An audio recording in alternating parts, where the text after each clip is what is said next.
L'exercice 18, page 88 est de type résolution de problème. Alors, cela signifie qu'il va falloir prendre le temps de bien lire les documents, de les analyser et de repérer les éléments importants. Donc, je vais vous résumer brièvement ce que j'ai repéré moi comme important.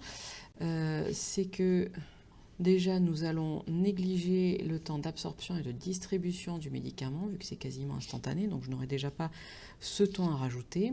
Et ce que je retiens, c'est que pour que l'antibiotique soit efficace, la concentration dans le sérum sanguin, la concentration sérique maximale doit être inférieure à la CMI. La CMI, c'est la concentration en gros minimale. Si je traduis, CMI, concentration minimale d'antibiotiques, et concentration sérique maximale, c'est la concentration maximale, et cette concentration ne doit pas descendre en dessous de la CMI.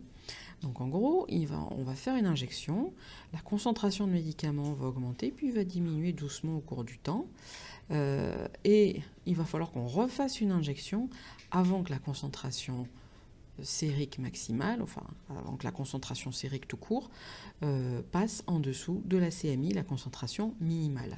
Donc on va commencer par là, on calcule un temps, et ça tombe bien, on nous donne une expression où la concentration ici suit une loi du temps. Donc nous, ce dont nous avons besoin, c'est connaître ce T ici. Donc j'annonce que je veux calculer ce temps. Je repars de l'expression qu'on me donne, C est égal à Cmax fois exponentielle de moins K fois T.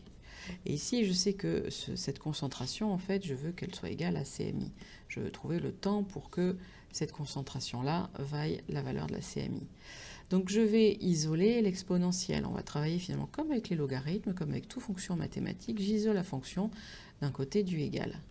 CMI sur Cmax. Donc maintenant, ce qu'il me faudrait, c'est arriver à me débarrasser de l'exponentielle. Et bien pour cela, je vais utiliser le complément mathématique qui me donne.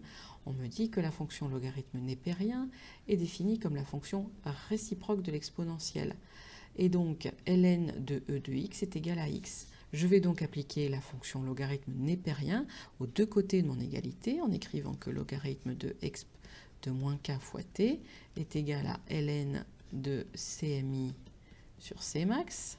Je vois que ln de e de x, on m'a dit que c'était x, donc ln de exp de moins k fois t, c'est moins k fois t, est égal à ln de cmi sur cmax. Ça, il n'y a pas de raison que ça change, qu'il n'y a pas d'exponentielle.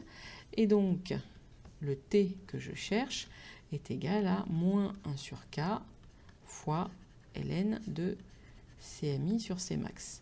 Je m'aperçois donc qu'il me manque une valeur, parce que CMI et Cmax, je les connais, mais je ne connais pas K, cette constante propre à l'assimilation de ce médicament. Il va donc falloir que je trouve cette constante. Alors comment faire? Pour me donner des idées, je vais regarder un petit peu ce qu'on me fournit comme données. Parce que je vois qu'on m'a fourni Cmax et CMI, ça me sera particulièrement utile quand je voudrais calculer T, mais je vois qu'on m'a aussi fourni le T1,5 ici. On me dit qu'au bout d'une heure, en gros, la concentration a atteint la moitié de sa concentration initiale. Vous voyez, ici, on vous le remet, le temps de demi-vie de l'élimination stérique, c'est exactement la même chose que le T1,5 qu'on a déjà eu l'habitude d'utiliser. Ce qui fait qu'on cherche K, et pour chercher K, on se place à T1,5, Cmax fois exponentielle de moins K fois T1,5, et donc je sais que la concentration sérique vaudra la moitié de la concentration max au bout de T1,5, Cmax sur 2. Je n'ai plus qu'à résoudre cette équation ici pour trouver K, vu que je connais T1,5 et je connais Cmax. Donc là déjà je vais simplifier par Cmax, et je vois que exponentielle de moins K fois T1,5 est égal à 1,5. Donc je vais appliquer comme tout à l'heure le logarithme népérien de chaque côté de mon égalité. Ln de exponentielle de moins k fois t1,5 est égal à ln de 1,5. Ln de quelque chose, ça vaut quelque chose. Donc ici, ça fait moins k fois t1,5 est égal à ln de 1,5. Et ici, je vais pouvoir en déduire que k est égal à moins 1 sur t1,5 fois ln de 1,5. Je fais l'application numérique, étant donné qu'on m'a donné la valeur de k, la valeur de t1,5.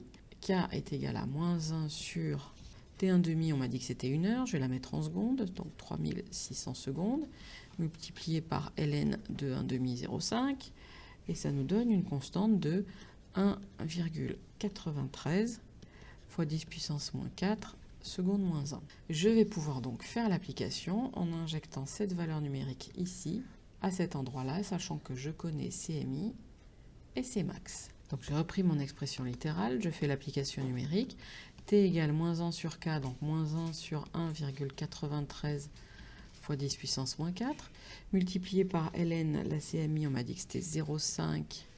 Alors, peu importe les unités, parce que la CMI et la Cmax, ce sont toutes les deux en microgrammes par millilitre, donc même unité, ce qui fait que je n'ai pas du tout besoin de convertir. Je vais juste marquer 0,5 sur 24, vu que les unités vont se simplifier.